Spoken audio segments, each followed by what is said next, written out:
Somalia, Bhutan, Nepal, the Democratic Republic of Congo, Burma. These are a handful of the many nations represented among Rochester's refugee population. While their ethnic and cultural backgrounds are quite different, their stories of survival and their paths to Rochester have similar themes. And on World Refugee Day, those stories will come together in an effort to advocate for refugee rights and build bridges when there may be misunderstanding. Joining me in the studio to talk about the purpose and plans of World Refugee Day here in Rochester is Fazir Ndahiro, the founder and president of Rochester Global Refugee Services, and Gedechow Bashir, Refugee Resettlement Program Manager for Catholic Family Center. Welcome to both of you. Welcome back, Fazir. It's good to see you. Thank you. So just to begin, Fazir, explain the purpose of World Refugee Day in Rochester. What is this intended to do? Mainly, Refugee Day is not actually funded by Rochester Global Refugee Services. It's a UN event, so it happens all around the world. It doesn't matter what country. But in Monroe County, this is actually our third year actually hosting it. So as a general, that brings all organizations together, the communities and stuff like that. But mostly the purpose of it is really bringing awareness of refugees in the community, because we live with refugees, but we don't really know who are they, where they're coming from, and why they come here. So we want really to bring awareness of why refugees come here and why we really want to help them get included in the community and be able to be part of the community. I know there are some of the everyday struggles that people may not understand when it comes to our refugee population. What are some of those everyday struggles? And I'll give this to you, Gedechow, that you two hope to bring, and in the representative organizations that you represent, that you hope to bring to this day in particular? Refugees struggle in so many ways. And the first one is being in a place that they do not know. They do not know the city, the neighborhood. They do not know the language. They do not know how to get around. And most of them, they don't have family members here, so they feel lonely too. So they have so many struggles in this area. They come, some of them with children, getting those children into school, and for themselves getting the language skills and skills to enable them work and become self-sustained. So there are so many challenges that they face in their new place.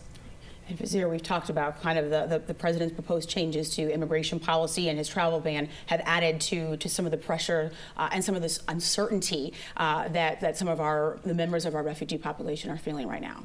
Actually, when you look at it, it's really scary in a way, not only for refugees who are really being allowed to come to Rochester or any other state, but also refugees who are in the country, because it's a fear of people that we're living together in a neighborhood, how they are reacting to what is going on. So we are really trying to really feel, I can say that most of the people are really feeling fear, that kind of way of saying what will happen. Are we really going back? Are we really getting chances to really do what we are supposed to be doing and be part of the community? Because they want to be part of the community. They want to be part of this country. But if people are not welcoming them and are really discriminating them in a way, I can't blame them, but I can blame someone for not knowing, but I can't blame someone for not knowing. So we want really to help people understand and know what is the refugee, so they can be able to understand how they can live and help refugees to be included in the community.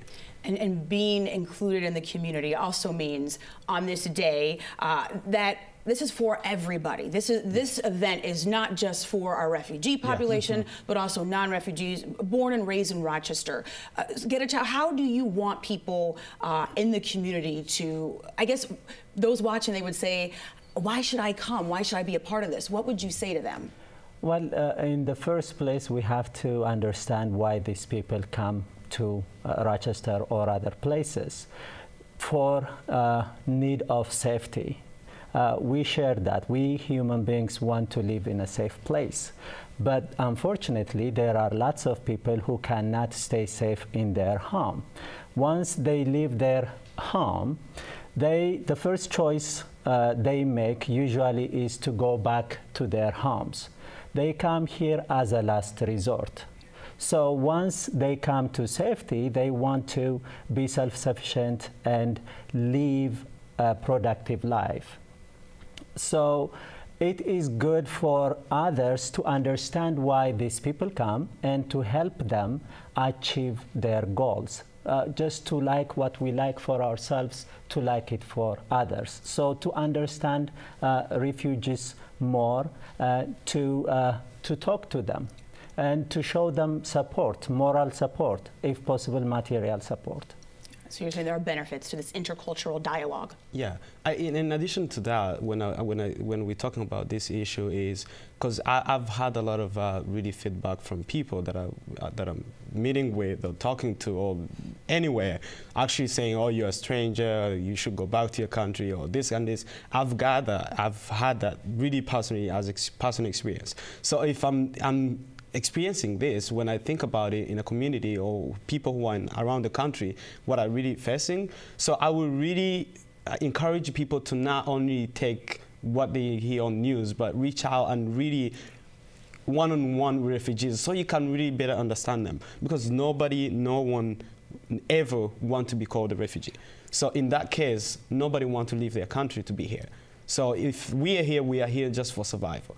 So we need to be able to be included in the community and be able to be welcomed. So you can't really understand it if you can't be part of it. So we are actually encouraging people to come on Refugee Day, get that experience, really understand the stories. So this is, beyond this day, there are opportunities to partner and volunteer with both of your organizations and others that exist in Rochester to expand upon this work. We've got less than 30 seconds. I'm so sorry, Fazeer. Just quickly tell us what will take place on World Refugee Day. So there is two sessions. I can say two ways. There is a parade that we have actually from Washington Park to City Hall, starting from 2 p.m. to 3 p.m. We are actually expecting Mayor Lavriwanian to join us on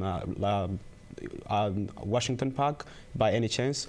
So, but after that, we are actually meeting at the Jones Square Park, where everybody is going to be there. We have organization fair there, giving information, tabling, and also speakers, which actually we have some candidates who are running for the mayor office and other officials around Rochester. Very good. Well, a special thank you to my guests for joining me today, Getachew Bashir and Fazeer Ndahiro. Please mark your calendars. World Refugee Day is scheduled for Saturday, June 17th in Rochester.